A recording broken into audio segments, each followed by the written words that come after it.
This evening is meant to be a couple of things. The first is a culmination of a project that the Taos News has been a part of for 6 months now, but perhaps more importantly, a springboard on a subject that we found really fruitful and that we've gotten a really strong response from the community on. It's hard to have a community if everyone who grew up here and lived here is leaving. And that impacts so many of the other things that we had covered in projects leading up to this. For instance, I wrote a story about agricultural property taxes in Taos County, which has been a pretty hot issue in the last couple of years. Families are getting older. A lot of these old families are land rich but cash poor, and their kids have had to go elsewhere because there's no work in Taos. So yes, this is a land use question, it's an agriculture question, but at its most fundamental base, it's an economy question. And when you start peeling back the onion on the economy, you find that education is so dovetailed and intrinsic to that. My name is Leah Todd, and I, for the last 6 months, have been a reporter for the Solutions Journalism Network here in Taos. I moved here in April to be part of this project. And the Solutions Journalism Network is a nonprofit organization, like JR said, based in New York City, but we work all over the country, promoting the spread of rigorous solutions journalism. And the Taos News, like JR mentioned, is one of 7 news organizations that have been part of this Small Towns Big Change project over the last 6 months. So I'm Cody Hooks. I'm one of the reporters with the Taos News. I cover education, among other things, and I've been there for about 2 years now. And so earlier this year, when this project came to our newsroom, it was really exciting because whether you're in it 2 years or 6 years like JR, it's always great to have a fresh perspective. My name is Oban Lambie. Thank you, JR. Thank you, everybody, for putting this on. This is very cool. I grew up in Cuesta. I don't think you knew that. And I was there when the Wildcats Den was built. Do you remember that, Sammy?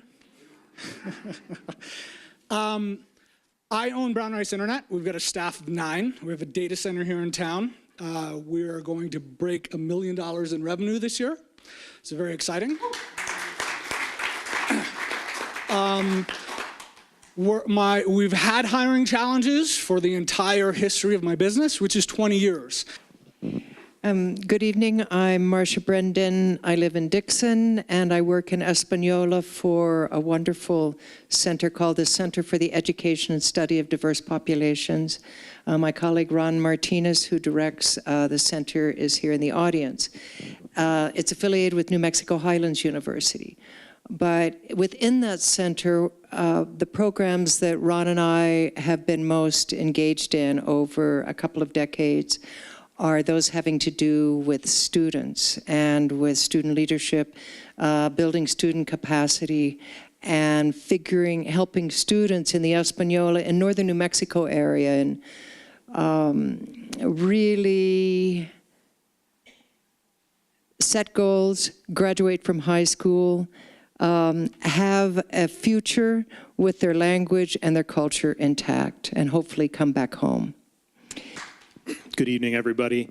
For those of you who don't know me, my name is Moya, and the reason I'm sitting up here tonight is pretty much a function of a lot of my personal history.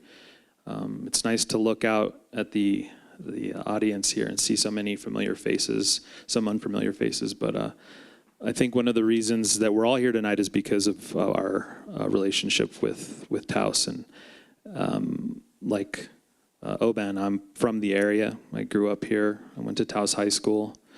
I'm sure there are many of you who have similar histories with the area. I have the benefit right now of working at the University of New Mexico Taos Branch campus, and I want to highlight some of the work of my colleagues. It's a real pleasure to work there with people who are so committed to transforming their community.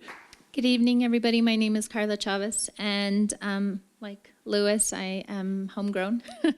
Graduated from Taos High School with Lewis. So we're quite familiar with each other.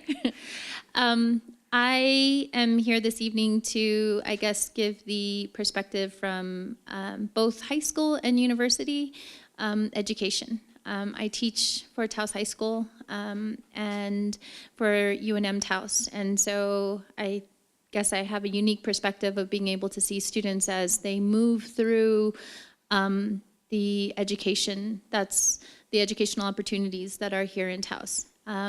I work a lot with students in developing and exploring their interests in health careers.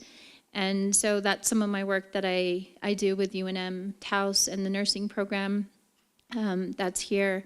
I also am the director of several grants, work with different individuals at the school to kind of connect students with career and college opportunities. So how do we build that pipeline? How do we build awareness, not just for students, but also for parents, to be aware of what the educational opportunities are and also grow them within our school systems.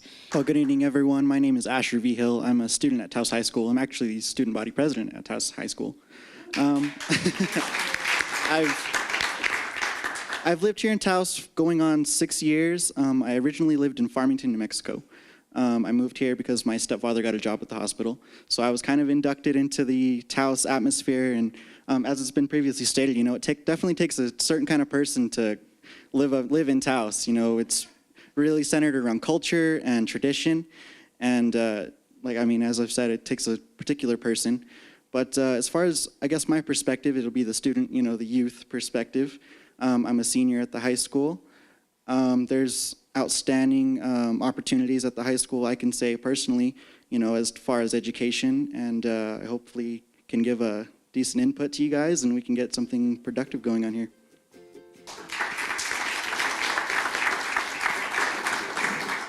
Hello, my name's Nora.